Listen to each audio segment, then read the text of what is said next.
Bismillahirrahmanirrahim. Assalamualaikum warahmatullahi wabarakatuh.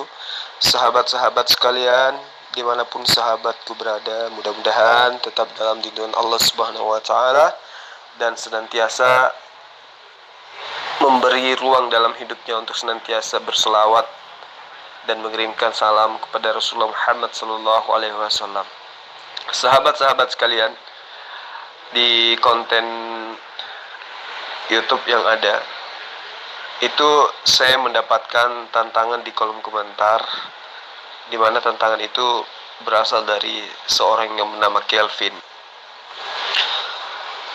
Akhirnya saya ajak dia masuk ke grup WA dan alhamdulillah dia mencoba membahas tentang Rasulullah Muhammad SAW versus Paulus. Jadi beliau menggunakan hadits yang menerangkan tentang Rasulullah Muhammad SAW itu ingin bunuh diri. Namun, ya tentu kita semua tahu bahwa hadis yang digunakan itu adalah hadis yang batil, hadis yang palsu, hadis yang dibuat-buat, dan dia sudah akui bahwa dia mengambilnya dari blog-blog barat. Artinya pemahamannya terhadap Rasulullah Muhammad SAW itu hanya berasal dari pembenci-pembenci Islam, sehingga dia pun tidak mampu untuk membuktikan kalau tantangannya itu berlandaskan atas dasar bahwa dia memiliki ilmu. Bayangkan saja ketika saya VN kemudian dia tanggapin, saya harus nunggu sampai 20 menit kawan-kawan, baru kemudian ada VN-nya. Itu pun cuma 1 menit. Padahal dari tadi merekam, tapi dihapus, rekam dihapus, rekam menghapus. Kenapa saya katakan direkam dihapus? Karena saya nunggunya kurang lebih 20 menit, yang terkirim kok cuma 1 menit VN-nya. Berarti VN-VN sebelumnya dihapusnya. Entah dia bingung dia mau ngomong apa gitu loh. Nah, untuk supaya Anda tidak penasaran ya, silakan Anda menyimak videonya, mudah-mudahan bisa dijadikan sebagai pelajaran. Baik, sekian dari saya para sahabatku sekalian, salam hormat saya, salam silaturahim kepada para saudara-saudara, sahabat-sahabat dimanapun Anda berada. Ya, saya tidak bisa menyebutkan satu-satu, paling tidak ya diri-diri sahabat-sahabat sekalian yang biasa japri dan lain sebagainya, maupun yang balas di komen-komentar, itu senantiasa selalu saya doakan di dalam setiap saya beribadah kepada Allah. Sekira seperti itu ya sahabat-sahabat sekalian, saya akhiri. Wabillahi taufiq wal hidayah. Salam satu Tuhan. Assalamualaikum warahmatullahi wabarakatuh. Terus benefitnya dia ngasih ajaran palsu itu apa ya? Keuntungannya buat dia apa? Keuntungan buat dia itu sebenarnya tidak ada. Tetapi seperti yang diterangkan dalam Al-Quran, bahwa mereka merubah firman Allah itu demi untuk mendapatkan keuntungan yang sedikit. Nah, ini hanya untuk menggenapi nubuatan tentang nabi-nabi palsu yang diajarkan oleh para nabi termasuk Yesus. Jadi dia bikin ajaran palsu. Terus ajaran palsu itu membuat dia jadi gembel, disiksa, terus mengalami persekusi, terus juga akhirnya mati dipenggal. Jadi benefitnya itu maksudnya. Lah iya, benar. Coba kamu baca nubuatan di dalam Ulangan 18 ayat 20 itu. Bahwa orang yang mengatakan dirinya menyampaikan firman Allah, tetapi apa yang dikatakannya itu adalah bukan firman Allah, maka orang itu harus mati. Nubuatannya kan jelas. Berarti yang menggerakkan dia untuk melakukan itu adalah iblis. Kamu lihat sendiri kan, bagaimana kemudian perilaku dia. Konon ceritanya dia ngaku, diutus, ditunjuk, dipilih menjadi rasul sejak dalam kandungan ibunya. Itu kebohongan bukan? Kenapa saya katakan kebohongan? Karena ketika dia hidup, lahir dari rahimnya ibunya, dewasa dia, apa yang dilakukan? Memburu, mengejar, menangkap, menyiksa murid-murid Yesus. Bahkan membunuh mereka kan? Sehingga apa apa yang dia ucapkan beliau itu kemudian dikatakan oleh Al-Quran dalam surah Al-Baqarah ayat 78 sampai ayat 79 hanya untuk mendapatkan keuntungan yang sedikit. Mereka menuliskan kitab, mereka menuliskan surat, dan mereka mengatakan itu dari Allah, padahal sesungguhnya yang dikatakan itu bukan dari Allah. Jadi Paulus yang adalah nabi palsu itu memplesetkan ajaran Yesus untuk mendapatkan keuntungan yang sedikit, hanya ingin dikatakan sebagai rasul. Itu doang, selain itu tidak ada.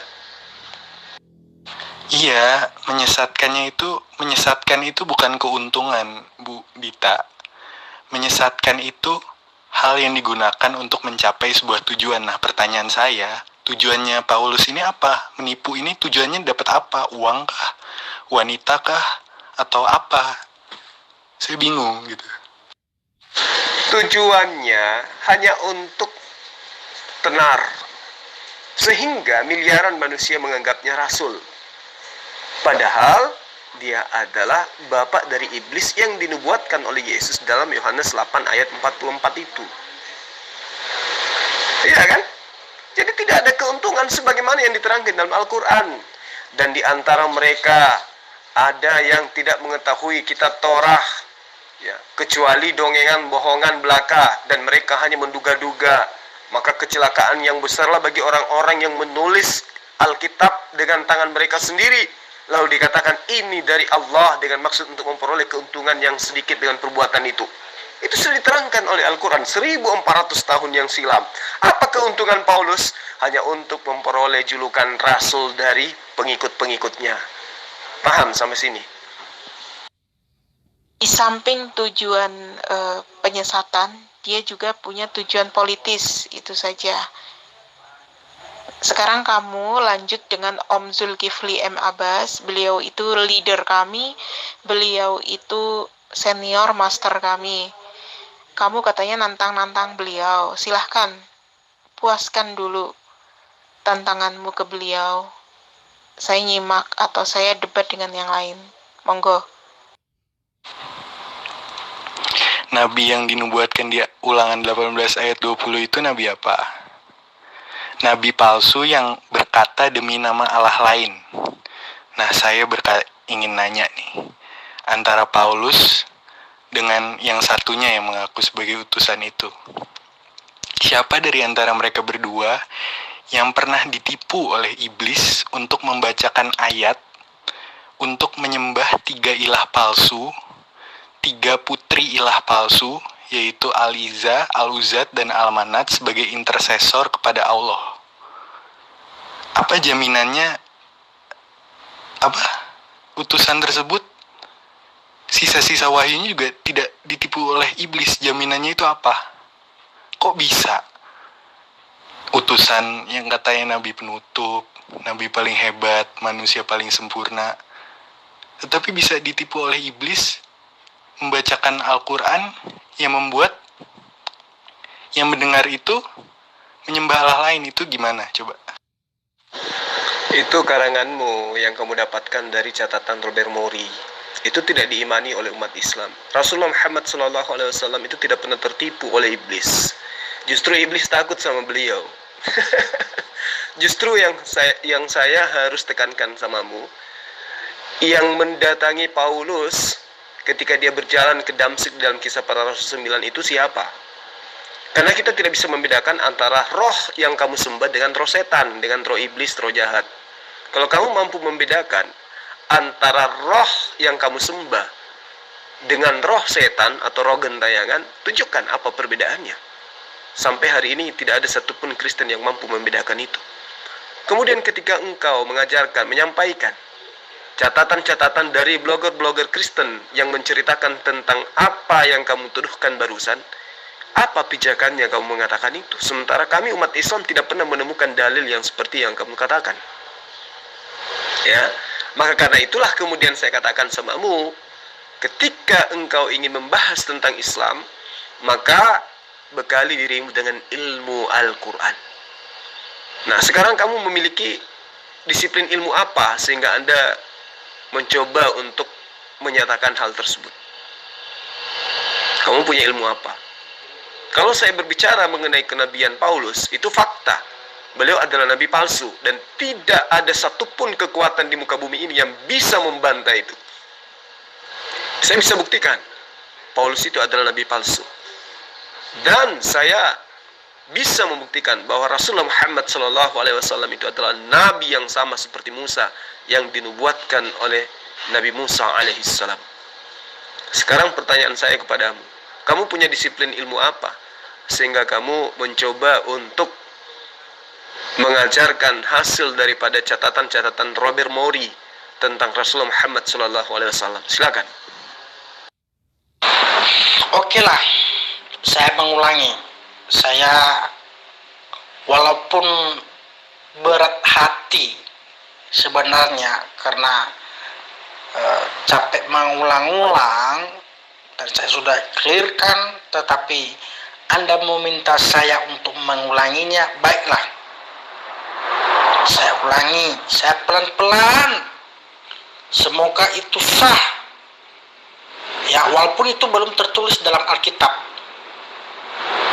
Ya, tetapi pernyataan Anda saya benarkan. Saya bertanggung jawab akan hal itu. Gak masalah. Baik. Selama hidup di dunia, Yesus adalah Tuhan. Tuhan menetek pada ibunya. Ibunya mengetahui, menyusui Tuhan. Belum ada nomor urutan ya, dan saya urutkan. 1. Selama hidup di dunia, Yesus adalah Tuhan. 2. Tuhan menetek pada ibunya. 3. Ibunya mengetahui, menyusui Tuhan. Apakah sudah jelas apa belum? Stop bicara. Saya tidak pernah jadikan Yesus Tuhan. Tidak pernah. Siapa? Mana bisa saya menjadikan Yesus Tuhan? Tidak bisa. Ya, itulah kehendak Allah mengunci mata dan hati kami orang Kristen. Itu yang dikehendakinya. Mana bisa lagi kami bertobat? Mana bisa lagi kami berpikir? Yang pertama, saya dapat cerita itu dari biografi Muhammad sendiri yang ditulis oleh Ibn Ishaq. Nah, dasar penolakan Anda terhadap cerita ini tuh apa?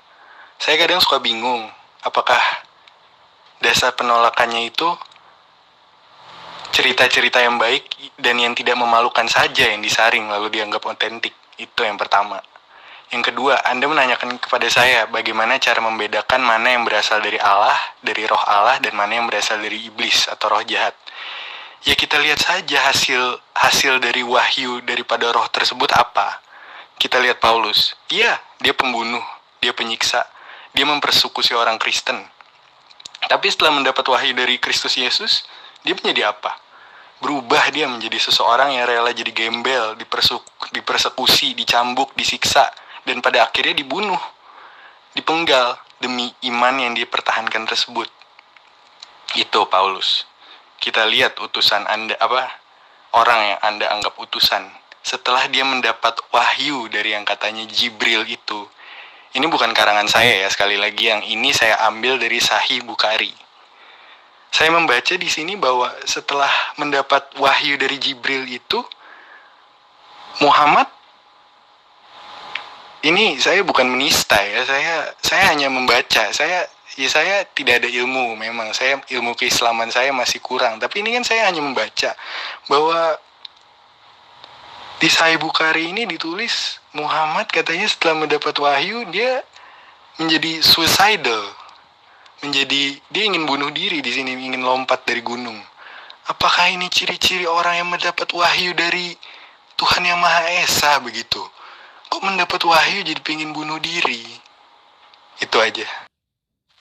Jadi tepat sekali, kamu harus mengakui bahwa kamu nggak tahu tentang ajaran agama Islam. Jadi tepat sekali, kamu harus mengakui bahwa kamu nggak tahu tentang ajaran agama Islam. Kamu hanya bisa membaca terjemahan-terjemahan. Jadi status saya adalah mengajarkan kamu.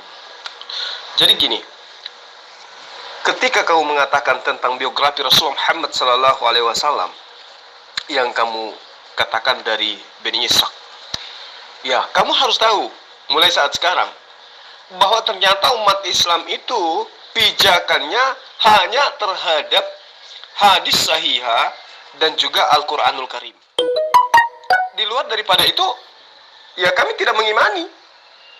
Yang kami imani adalah ajaran Rasulullah Muhammad Sallallahu Alaihi Wasallam. Tidak ada yang lain. Ya, itu yang perlu kamu paham. Kemudian, ketika Rasulullah Muhammad Sallallahu Alaihi Wasallam itu menerima wahyu, lalu kemudian diriwayatkan dia serasa ingin bunuh diri,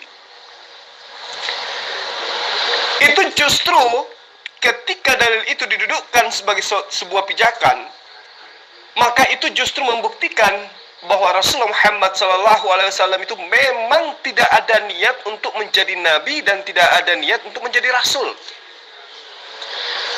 Jadi kenabiannya dan kerasulannya itu murni disampaikan oleh orang di luar daripada Islam, yaitu pendeta Bukhairah yang mengatakan kepada keluarga beliau bahwa Muhammad SAW itu terdapat padanya ciri kenabian.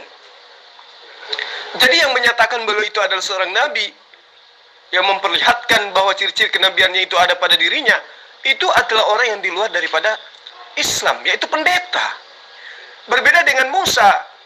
Musa kamu akui sebagai seorang nabi, tetapi yang memproklamirkan kenabiannya kemudian adalah saudaranya sendiri, yaitu Harun. Berarti kenabiannya Nabi Musa disampaikan oleh Nabi Harun, saudara kandung sendiri. Sementara Rasul Muhammad SAW itu dikabarkan, diberitakan penggenapan nubuatannya yang dipelajari oleh pendeta tersebut, ya, tertuju kepada Rasul Muhammad SAW, sementara dirinya adalah seorang pendeta, sementara dirinya adalah di luar daripada garis keluarga daripada Rasul Muhammad SAW. Lalu kenapa kemudian Rasul Muhammad SAW itu ingin bunuh diri? Ya karena dia merasa bahwa yang mendatangi dia itu adalah sosok makhluk yang belum pernah dikabarkan tentang dia sebelumnya. Dia tidak tahu apa itu. Makanya dia disebut sebagai ummi, karena memang sebelumnya dia belum pernah membaca kitab suci. Sebelumnya dia tidak pernah menuliskan kitab suci. Itu yang perlu kamu pahami dengan baik. Jadi berbalik dengan Paulus. Paulus itu justru dia yang mengagung-agungkan, yang mengarang-arang cerita kalau dia itu dipilih menjadi rasul dari sejak dia dalam kandungan ibunya. Berarti dia sendiri yang menyatakan dirinya. Kalau Rasulullah Muhammad SAW yang menyatakan dirinya sebagai seorang nabi, justru bukan dirinya, tetapi adalah pendeta. Luar biasa, bukan? Makanya dikatakan kepada Rasulullah Muhammad SAW dalam Al-Quran, jika kamu tidak percaya tentang apa yang kami beritakan tentang kamu, wahai Muhammad, maka bertanyalah kepada ahli kitab. Maksudnya ahli kitab ini adalah orang-orang yang paham tentang kitab Tanakh, kitab Torah, bukan gospel, bukan perjanjian lama atau perjanjian baru. Nah, maka dari itulah kemudian pendeta yang paham tentang kitab Tanakh itulah yang mengatakan dia itu adalah seorang nabi. Barulah kemudian Muhammad SAW menyadari sedikit demi sedikit, oh ternyata saya dipilih oleh Allah untuk menjadi khatam nabiyyin. Paham sampai di sini?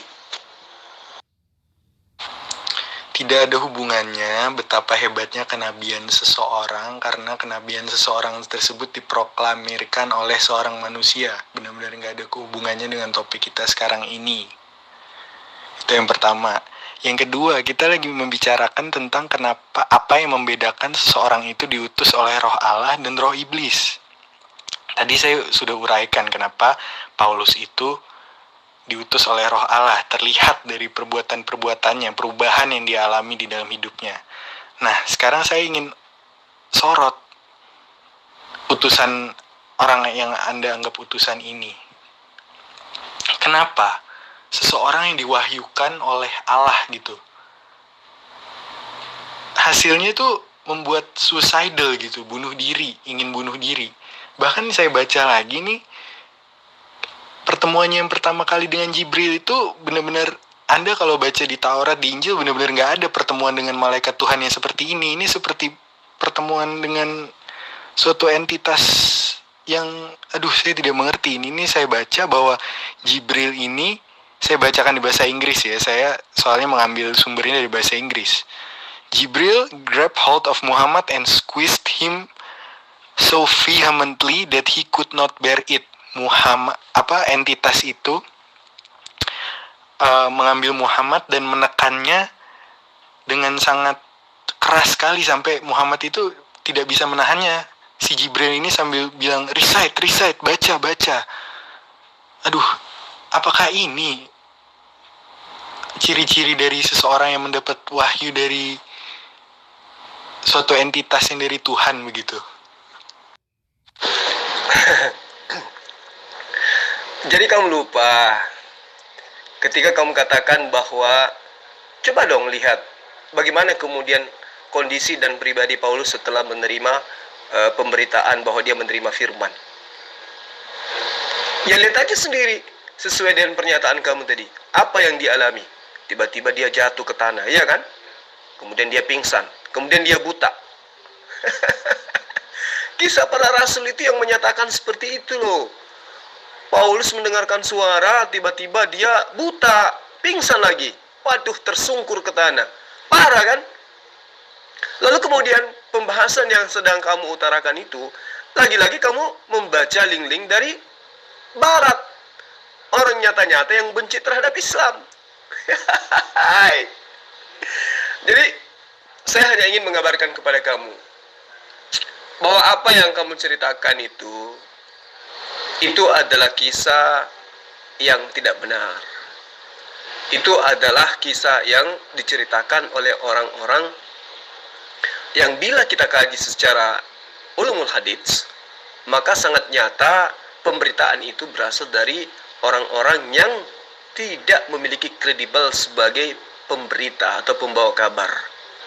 Hadits itu memang benar diceritakan di dalam periwayatannya itu Ibnu Abbas, ya. Namun yang perlu kamu pahami di sini adalah dari sisi sanadnya. Makanya orang Islam itu tidak seperti Kristen. Begitu ada tertulis di dalam kitabnya mereka, sekonyong-konyong ditelan meskipun bukan firman Tuhan. Kalau umat Islam itu tidak seperti itu.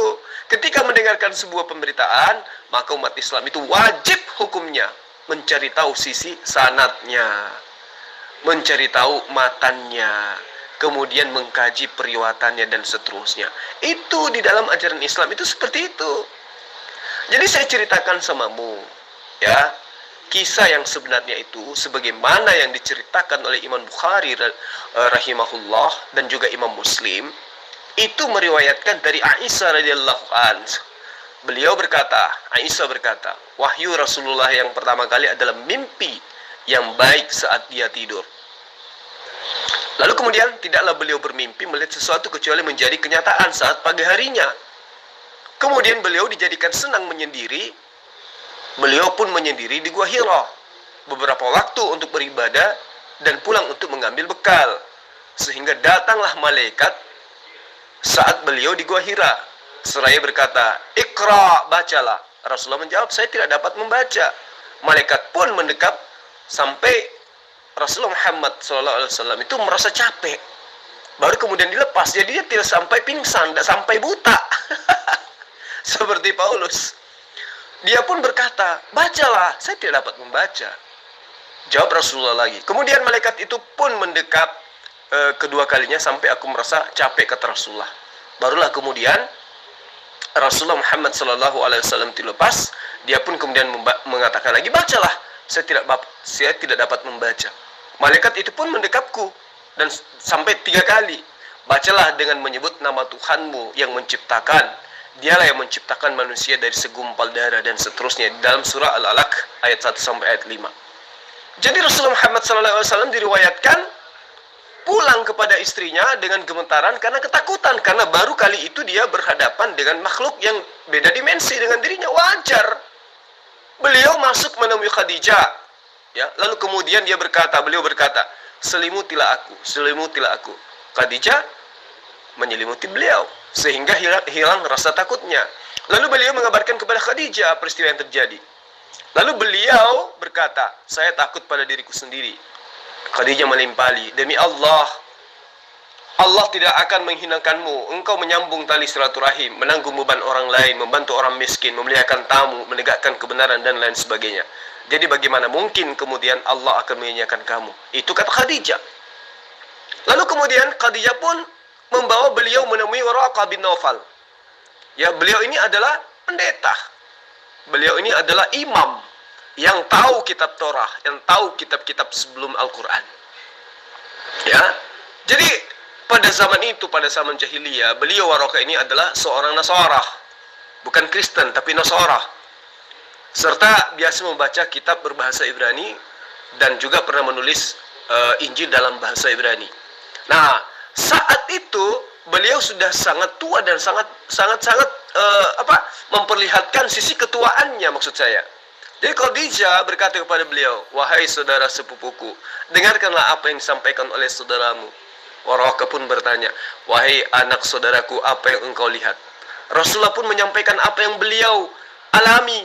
Lalu kemudian Waraqah berkata, itu adalah Jibril alaihissalam atau Namus yang pernah datang kepada Musa. Dan andai saja saya masih hidup saat kaummu mengusirmu. Rasulullah pun bertanya, apakah mereka akan mengusirku?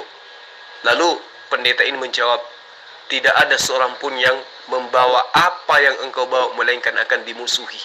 Jika saya menemui saat itu, sungguh akan membelamu dengan gigi. Ternyata tidak selang lama Waraqah pun meninggal dunia. Itu diriwayatkan oleh Bukhari dan juga Muslim.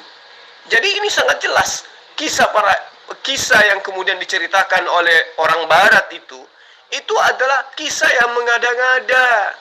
Takhrik daripada kisah itu, meskipun diriwayatkan oleh Ibnu Sa'ad dalam kitab Tabarukul Kubra, itu nyata bahwa kisah itu tidak memenuhi syarat sebagai kisah yang sahih. Kenapa? Karena sisi sanadnya cacat, sisi matanya hancur. Nah, itu yang perlu kamu pahami dengan baik. Lalu kemudian ketika Anda mengatakan Paulus itu setelah bertobat dia melakukan perbaikan-perbaikan, apa yang diperbaiki oleh Paulus justru semakin hancur. Yang tadinya orang diperintahkan oleh Yesus menyembah hanya kepada Allah, Paulus kemudian justru mengajarkan menyembah kepada manusia bernama Yesus. Itu hancur namanya. Ya, itu lebih hancur. Dan kalau kamu katakan Rasulullah Muhammad SAW ingin bunuh diri, itu kisahnya kisah yang batil, kisah yang tidak benar. Itu tertolak oleh ilmu sanad dan ilmu matan, karena tidak berkesesuaian dengan periwayatan yang seharusnya. Jadi kisah ini diceritakan oleh orang yang tidak pernah melihat Rasulullah, yang tidak pernah bertemu dengan Rasulullah. Bagaimana mungkin mau dipercaya? Layaknya kisah Lukas, Markus, Matius, Yohanes, orang-orang ini tidak pernah bertemu dengan Yesus, jadi tidak layak dipercaya. Itu yang perlu kamu pahami dengan baik. Jadi ketika engkau mengatakan Paulus itu adalah seorang rasul, buktinya kalau dia adalah rasul, kenapa dia mengajarkan menjadi Kristen? Dengan Kristen manusia tidak menggunakan akal, manusia menyembah manusia, kemudian manusia tidak lagi tidak lagi menghambakan diri kepada Allah dan tidak lagi taat kepada perintah Allah. Itu yang perlu kamu pahami. Paulus ketika mengaku bertemu dengan Tuhan, dia seketika pingsan, seketika jatuh ke tanah, lalu kemudian buta, parah dan separah-parahnya. Oke kawan-kawan, karena di sini sudah pukul 00:21 dan Kevin sengaja mengulur-ngulur waktu. Masa untuk VN 1 menit saya harus nunggu sampai 20 menit.